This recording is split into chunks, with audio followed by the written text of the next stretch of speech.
하나님의 말씀은 베드로후서 3장 14절에서 18절입니다.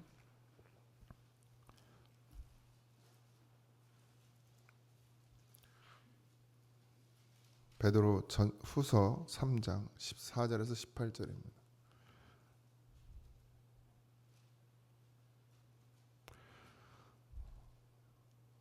다 찾으셨나요? 네, 합독합니다. 그러므로 사랑하는 자들아 너희가 이것을 바라보나니 주 앞에서 점도 없고 흠도 없이 평강 가운데서 나타나기를 힘쓰라. 또 우리 주의 오래 참으심이 구원이 될 줄로 여기라. 우리가 사랑하는 형제 바울도 그 받은 지혜대로 너희에게 이같이 썼고 또 그 모든 편지에도 이런 일에 관하여 말하였으되 그 중에 알기 어려운 것이 더러 있으니 무식한 자들과 굳세지 못한 자들이 다른 성경과 같이 그것도 억지로 풀다가 스스로 멸망에 이르느니라. 그러므로 사랑하는 자들아 너희가 이것을 미리 알았은즉 무법한 자들의 미혹에 이끌려 너희가 굳센 데서 떨어질까 삼가라. 오직 우리 주 곧 구주 예수 그리스도의 은혜와 그를 아는 지식에서 자라가라. 영광이 이제와 영원한 날까지 그에게 있을지어다. 아멘. 할렐루야. 예수 잘 믿으세요? 그거 말고 뭐 답이 없어요. 점도 흠도 없이 평강 가운데라고 말하고 있는데 사랑하는 자들아 이렇게 하잖아요. 그래서 사랑하는 자들은 뭐 베드로에게 있어서는 사도들이 함께 사역하는 복음을 전하는 자들도 있고 또 주 안에서 한 형제고 자매인 자들이 있습니다. 거기에는 그렇게들 싸우던 유대인과 이방인도 사랑하는 자들이 됐어요. 여러분들 이게 어떤 의미인지를 아셔야 됩니다. 유대인과 이방인이 하나 돼서 사랑한다. 이건 뭐 지금 말도 안 되는 일이에요. 있을 수도 없는 일입니다. 근데 그런 일들이 교회 안에 일어나더라는 거죠. 교회는 상식이 통하는 곳이 아니고 상식적으로 도덕적으로 사는 게 교회가 아니고 주님의 사랑으로 사는 거예요. 모든 것이 이해되고 용서되고 용납되고 품어지고 저가 나대야 되는데 그러지 않으면 교회는 무너져야 됩니다. 저가 나대지 않으면. 나는 저보다 낫고 아유 어떻게 저럴 수가 있어. 어떻게 저럴 수가 있어. 이렇게 말하는 건 교회가 아닙니다. 전 그렇게 안 배웠어요. 근데 여전히 우리 교회도 그래요. 우린 교회가 아니에요. 이방인과 유대인은 원수의 원수. 어떻게 하면 죽일까 하는 원수라고요. 근데 그들이 하나 돼요. 서로 사랑해요. 이게 말이 아니고 진짜예요. 우린 서로 사랑해요? 말이 아니고 진짜입니까? 아니던데. 아니던데요. 서로 욕하던데. 서로 비난하고.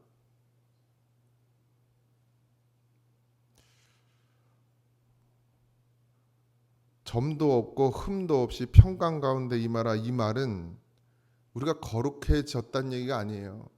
그러니까 우리의 생각으로 나는 저보다 나은데 쟤는 왜 저래. 내가 거룩하고 흠이 없고 평강 가운데 있기 때문에 그렇게 말할 수 있는 게 아닙니다. 내가 점도 없고 흠도 없고 평강 가운데 있다라는 건 내가 하나님 앞에 회개하고 있다는 얘기예요.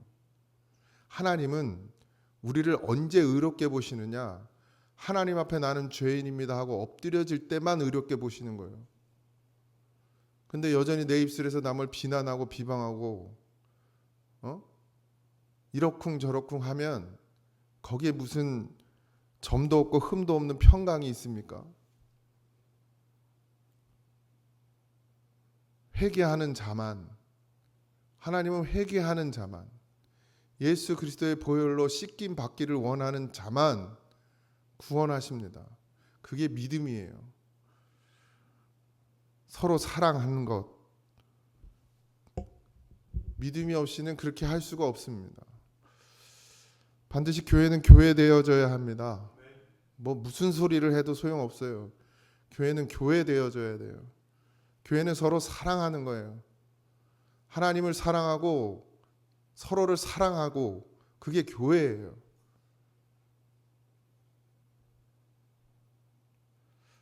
재림의 지체를 이야기하죠. 또 우리 주의 오래 참으심이 구원이 될 줄로 여기라. 하나님이 우리를 왜 다 심판하지 않고 그냥 두시느냐? 여기 다 심판받아야 되는데, 죄로 따지면 안 죽을 자가 없는데, 다 지옥 가야 되는데 하나님이 왜 그렇게 오래 참으시느냐? 그 오래 참으심이 구원이 된다는 거예요. 뭐 예수님이 재림을 안 하네, 재림을 안 하니까 심판도 없겠지, 이렇게 말하는 자들에게, 그렇게 말하는 너희를 구원하기 위해서 하나님께서 지금도 참고 계신다. 우리가 뭘 잘해서 하나님이 우리를 구원하시는 게 아니고 믿음 안에 들어오기를 기다리고 계신다. 그 이야기를 하는 거예요. 내가 뭘 잘해서 복받는다고 생각하지 마십시오. 내가 하나님께 뭘 잘 보여서 복받는다고 생각하지 마세요. 뭐가 잘 되겠지, 내가 헌금 잘 드리고 내가 봉사 잘하고 내가 주일 잘 지키고 예배 자리에 잘 나오면 하나님 내게 복 주겠지. 그런 거 버리세요. 그러니까 구원이 안 되는 거예요. 그러니까 여전히 내 속에 썩고 상하는 게 있는 거예요. 그 불신으로 오는 거예요. 불신. 내가 뭘 해야 하나님이 나를 주시겠지 하는 것도 불신이에요. 그게 믿음입니까? 하나님 우리가 뭘 해야 줘요? 그랬으면 여기 교회 안에 믿음 안에 들어올 수 있는 자가 누가 있겠습니까? 아무도 없지. 처음부터 내가 뭘 했어요? 아무것도 안 했는데 하나님 나 부르시지 않았어요? 내가 무엇을 해서 불렀어요? 아니잖아요. 아무것도 모르는 나를, 예수의 예자도 모르는 나를 하나님 부르셨어요. 구원하시려고. 다 사랑하니까. 아무리 극악무도한 자도 하나님 사랑하시니까 부르신 거라고요. 그리고 우리가 생각하는 그 죄와 하나님이 생각하는 죄는 다르다고 제가 수도 없이 얘기하잖아요. 똑같아요. 우린 다 하나님 앞에. 어떤 사람이 와도 마찬가지예요. 인간은 가려받아요. 근데 하나님은 안 가려받아요. 다 받아주세요. 우리가 오늘 나가서 무슨 짓을 하도 하나님은 또 우리를 받아주신다고요. 그게 하나님 사랑이죠. 그렇게 서로 사랑하래요. 내가 너희를 사랑한 것 같이 서로 사랑하라 그랬잖아요.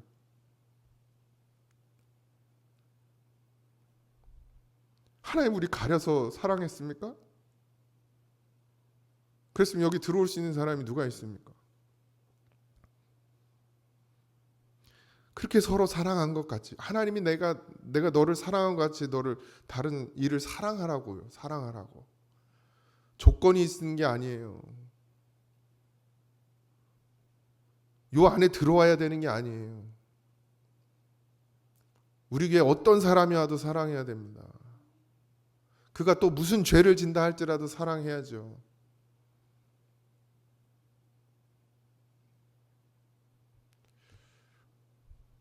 우리를 구원하시기 위한 것 말고는 없어요.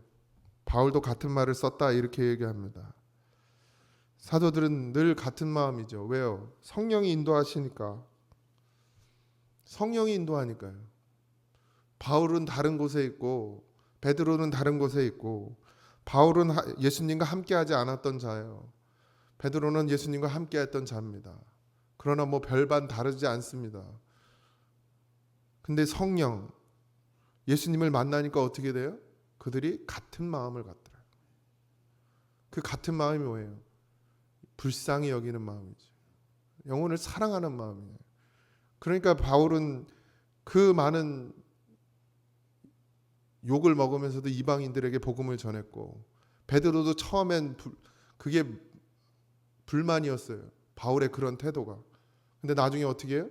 성령이 깨닫게 하시죠. 그리고 그가 이방인에게도 복음을 전해야 된다라고 이야기합니다. 성령은 하나 되게 하시는 거예요. 같은 생각, 같은 뜻을 품게 합니다. 무슨 같은 생각이 무슨 같은 뜻이에요? 하나님이 주시는 마음이죠. 서로 내가 옳다 하지 않아요. 16절에 보면 하나님의 말씀을 억지로 풀었다 이렇게 되어 있어요. 무식한 자들과 굳세지 못한 자들, 이게 뭔 말이에요? 믿음으로 온전히 서지 못한 자들이죠. 그들이 어떻게 해요? 하나님의 말씀을 억지로 풀어요. 자의적으로 자기 유익에 비추어서 푼단 말이에요. 그러니까 말씀을 자꾸 자기 유익을 위해서 풀어. 사사로이. 그러니까 이런 교회가 이런 교회가 된 거예요. 어지러운 교회가 된 거예요. 하나님 우리를 구원하시기 위해서 이걸 허락하신 거예요. 그걸로 모든 걸 풀어야 되는데 이 성경을 가지고 땅의 것을 구하는 것으로 푼다고요. 이렇게 하면 하나님 복 주신다고 그랬다고 성경을 펴요. 그러니까 11조 하면 다 복 받는 줄 알잖아요. 11조 하면 30배, 60배, 100배 복을 받는 줄 알잖아요. 나도 그렇게 받았으면 좋겠네. 100만 원에 100배면 얼마예요? 그럼 난 매달 100만 원씩 하겠어요. 그게 진짜는. 아니잖아요. 근데 그렇게 푼다는 거예요. 자기 유익을 위해서 푼다는 거예요. 근데 그걸 좋아해요 또. 그걸 좋다고 쫓아다닌다는 거예요. 그래서 무식한 자들이라 굳세지 못한 자들인 거예요. 믿음은 오직 예수예요. 십자가입니다. 그거 말고는 구원의 길이 없어요. 우린 그걸 위해 예수를 따르는 거예요. 하나님을 믿는 거예요. 하나님을 섬기는 거예요. 다른 걸 놓지 마세요. 다른 건 하나님이 우리를 더 잘하시는 하나님께서 때를 따라 다 먹이시고 입히십니다. 그거에 노력을 하지 말라는 거예요. 그거에 힘쓸 것이 있으면 더 하나님께 더 나아가야죠. 그 힘을 가지고. 반석 위에 세워진 교회가 무너지지 않도록 굳게 설아요. 그러므로 사랑하는 자들아 너희가 이것을 미리 알았은즉 무법한 자들의 미혹에 이끌려 너희가 굳센 데서 떨어질까 삼가라 이렇게 하고 있습니다. 우리는 반석 위에 하나님께서 세우셨습니다. 여러분들 각자는 교회고 여러분이 하나 무너지는 건 교회가 하나 없어지는 겁니다. 그러니까 그렇게 무너지지 않도록 굳게 서라는 거예요. 굳게 설 수 있는 방법은 다른 것이 없습니다. 오로지 말씀과 기도밖에는 우리가 할 수 있는 것이 없어요. 하나님이 다른 걸 주지 않으셨어요. 아무리 열심히 봉사를 해도 믿음으로 반석 위에 설 수 없습니다. 아무리 헌금을 많이 해도 믿음 위에 반석 위에 설 수 없고 장로 직분을 받고 권사 직분을 받는다고 해서 믿음의 반석 위에 설 수 없어요. 왜 여러분들이 권사를 받고 장로를 받아도 여전히 그대로느냐? 말씀 위에 세워지지 않기 때문이에요. 집사를 받아도 여전히 그 자리냐? 말씀 위에 서지 않기 때문에. 목사 안수를 받고도 왜 그 모양이냐? 말씀 위에서 세워지지 않기 때문입니다. 다른 것으로는 안 돼요. 열심히 공부한 걸로 뭐 박사 받으면 됩니까? 석사 받으면 돼요? 그건 그냥 자격증이지. 이 땅에서 요구하는 자격증이지. 석사 받고 뭐 대학원 나오고 그러면 다 목사 될 수는 있지만 진짜 목사가 되냔 말이에요. 안 됩니다. 월급쟁이 되겠지. 월급쟁이. 교회에서 주는 월급 받아먹는 월급쟁이. 그럴 것 같으면 안 하고 말아요. 차라리 딴 걸 하지. 여러분들은 목사가 월급쟁이 같습니까? 교회에서 월급 주는?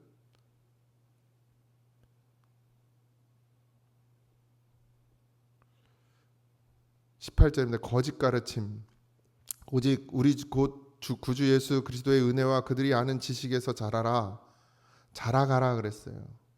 근데 어디에서요? 구주 예수 그리스도의 은혜와 그를 아는 지식, 성경이죠. 말씀입니다. 거기에서 자라라는 거예요. 자라가야 된다는 거예요. 그리고 거짓 가르침에 뭐 해야 돼요? 유혹에서 미혹에서 벗어나야 돼요. 그러니 기도하지 않고 말씀을 보지 않고 말씀을 듣지 않고 가까이 하지 않고 어떻게 우리가 거짓을 분별하냐 말이죠. 세상이 다 옳다 하는데, 엊그제도 그 기독교에서 뭐예요? 인권위원장 그 뽑잖아요. 지금 청문회 하는데 그것도 자기도 기독교인이라고 그러면서 인권위원장이 창세기 창조론을 옹호한다고 뭐 기독교 뭐라 그랬어? 하여튼 팔레스타인? 하여튼 뭐 저항하는 그런 사람이라고 표현을 한 거예요. 자기도 기독교인이라는. 그래서 지금 교회가 난리가 났어요. 우린 조용하지만 막 지금 앞에 국회에 가서 막 성명하고 막 데모하고, 그러니까 교회 와서 그 국회의원이 사과를 하는데 뭐 공개적으로 한 것도 아니고 그냥 뭐 목사님들 앞에서 하는데, 그러면서도 하는 말이 동성애는 우리 당에서 추구하는 것이기 때문에 당의 뜻을 따라야 된다, 이렇게 얘기를 했어요. 거짓의 유혹과 미혹에 다 넘어지고 쓰러집니다. 당이 중요한 거예요. 당이 그들에겐 하나님의 말씀보다. 우리는 어때요? 하나님 말씀보다 내 삶이 더 중요하잖아요. 하나님 말씀보다 내 자식이 더 중요하고 하나님 말씀보다 내 가진 것이 더 중요한, 그걸 지키려고 하나님의 말씀을 거짓과 바꾼다는 거예요. 그런 교회 되면 안 되잖아요. 그런 믿음 되면 안 되잖아요. 틀린 건 틀린 거지, 잘못된 건 잘못된 거죠. 반드시 깨어 있으시기 바랍니다. 이제 베드로 전후서가 다 끝났는데, 베드로가 교회에 이야기하는 것 다른 것이 없어요. 오직 말씀이다. 오직 기도다. 거짓이 아무리 들어와 판을 치고, 이단이 아무리 들어와서 판을 치고,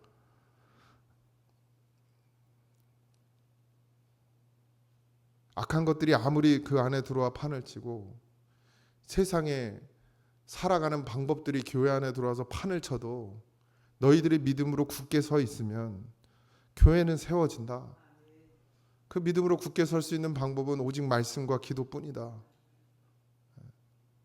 강대상에서 엎드리든 아니면 여러분들의 삶 터전에서 엎드리든 가정에서 엎드리든 내가 일하고 있는 곳에서 엎드리든 하나님의 말씀을 갖고 싶어서 간절히 기도하면 하나님이 그걸 왜 안 주시겠냐고요. 하나님 내게 분별할 수 있는 능력을 달라고 기도하면, 내가 하나님의 뜻과 세상의 뜻을 분별할 수 있게 해달라고 기도하면 왜 안 주시겠냐고요. 오늘도 그런 날이 되길 소망합니다.